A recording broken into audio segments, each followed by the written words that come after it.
اهلا بكم في حلقة جديدة من فرق نقطة. خلاص التوقف الدولي قرب يخلص، يعني يوم السبت خلاص الدوريات راجعة تاني. بس قلنا نتكلم كده سريعا على المنتخب بتاعنا، منتخب مصر. فيلا بينا نبدأ.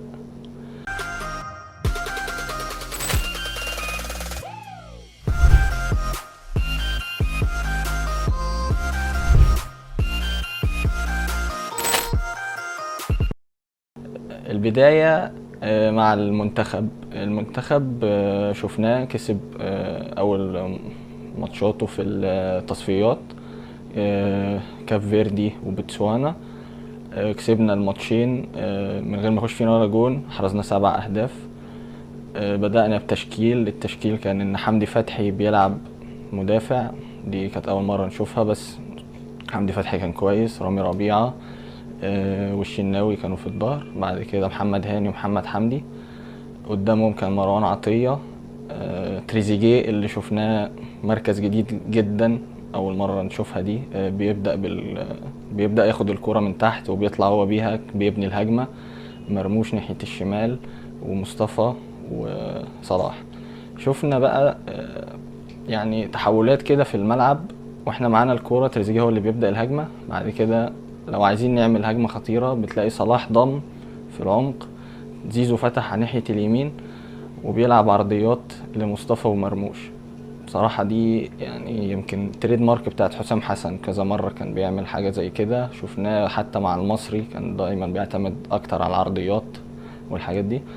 الباكات بتوعنا ربنا يستر، الباكات بتوعنا وحشين. الباكات بتوعنا يعني يمكن المفروض هم اللي يلعبوا العرضيات دي، فهم لا يعتمد عليهم في الحاجات دي خالص. يمكن زيزو احسن واحد بيرفع عندنا، بس الباكات بتوعنا برضو في العرضيات لا وحشين قوي. يعني اصابه كريم فؤاد اثرت معانا جامد، كنا محتاجينه في الادوار دي، ويمكن ادوار اللي بعد كده ان شاء الله يرجع ويلعب بقى ناحيه اليمين ناحيه الشمال اي حاجه. ويعني وكان يعني نفسنا نتمنى ان عمر كمال يتاخد مع المنتخب ويلعب على ناحيه اليمين في مكانه الطبيعي عادي. الراجل هجوميا رائع، دفاعيا مش سيء. ان شاء الله كده حسام حسن يلم الدنيا ويعرف يرجعه تاني. شفنا بقى المشكلة حسام حسن مع حجازي، يعني مش عارف، هو بدأ بحمدي فتحي، تمام، حمدي فتحي لعب كويس. لعب برامي ربيعة، رامي ربيعة كان كويس وجاب جون. مساعد حسام حسن كان فاضل 5 دقايق في الماتش، فبيقول له حسام حسن يلا ننزل حجازي كده وخلاص. حجازي اللي هو يعني يعتبر احسن مدافع جه في الجيل ده، يقول ننزل حجازي وخلاص. فحجازي سمع الجملة ما عجبتوش، قال له لا مش هنزل، حصلت مشكلة. مشي قبل ما يلعب الماتش التاني مع المنتخب. مشوه، هو مش هو اللي مشي. اوكي. مشوه قبل ما يلعب الماتش التاني مع المنتخب. حركة يعني ملهاش أي لازمة. أنت لعيب كبير، يمكن من أساطير المنتخب عندنا، أحسن مدافع في الجيل الحالي.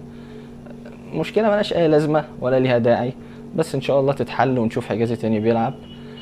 الماتش التاني شفنا احنا كسبنا 4 بنتيجة أكبر وكل حاجة، بس الماتش يعني إدارته كانت غريبة شوية. حسام حسن أنت بتلاعب فرقة كان عندها مشاكل أصلا في إن هي ترجع بلدها، يعني هما الفريق ده كان محبوس في موريتانيا مش عارف يرجع.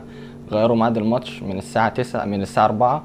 كان الماتش المفروض يتلعب 4 العصر توقيت مصر، بعد كده خلوه 9، بعد كده رجعوه تاني 7. فأنت أصلا الفريق اللي أنت بتلعبه جاي متدمر.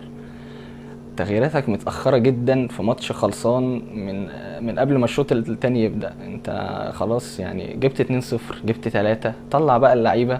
طلع واحد زي زيزو اللي لاعب الأولمبيات أصلا ولاعب موسم في الدوري المصري طويل جدا، منهك بدنيا مش قادر. كنت ممكن تطلعه بدري، تنزل مصطفى فتحي أو تنزل إبراهيم عادل زي ما انت عملت. ممكن تطلع صلاح اللي عنده ماتش يوم السبت تقريبا أو يوم الأحد. ف التغييرات اتمنى تكون اسرع من كده بعد كده.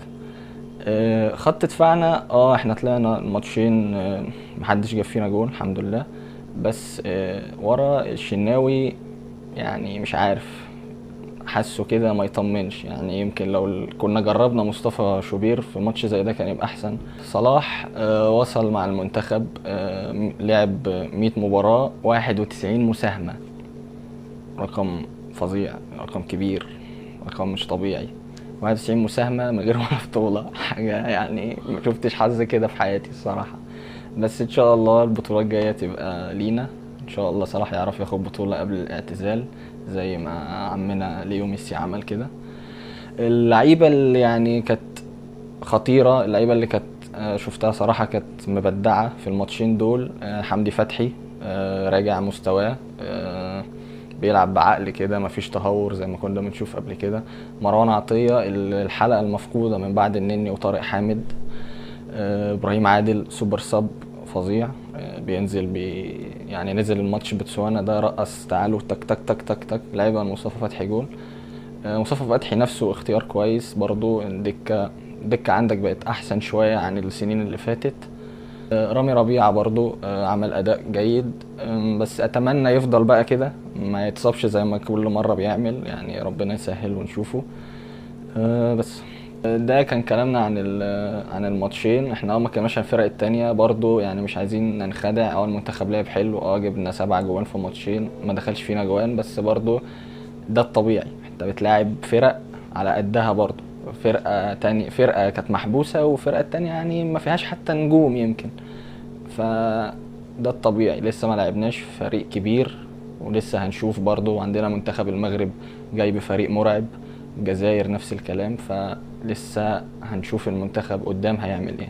عايزين نتكلم كده عن حاجة، رؤية احنا بنتمناها هنا في فرق نقطة، ان لما نيجي نلعب، لما المنتخب يكمل، يعني اللعيبة كلها ترجع، عبد المنعم وحجازي وهكذا، يبقى الفريق بيلعب بعبد المنعم، حمدي فتحي، واي مدافع في الناحيه الدفاعيه. يعني لما نيجي ندافع بيبقى يبقى عبد المنعم، حمدي فتحي، والمدافع اللي جاي سواء رامي ربيعه، حجازي، خالد صبحي. في الحاله الدفاعيه زي ما قلنا، نشوف مثلا تريزيجيه راجع ورا هو وزيزو، وقدامهم يبقى صلاح، مروان عطيه، امام عاشور، مرموش، وقدام مصطفى محمد. ده في الحاله الدفاعيه.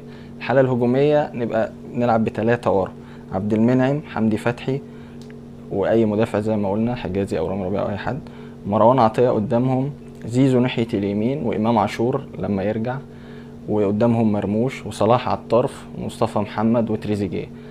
اظن دي حاجه احنا يعني مش صعبه تتعمل، ممكن تتعمل عادي، وممكن دي اللي تكون سبب في ان احنا نبقى نظهر بشكل احسن ونسجل اكتر. احنا بنسجل، بس برضو زي ما قلنا المنتخبات دي قليله شويه.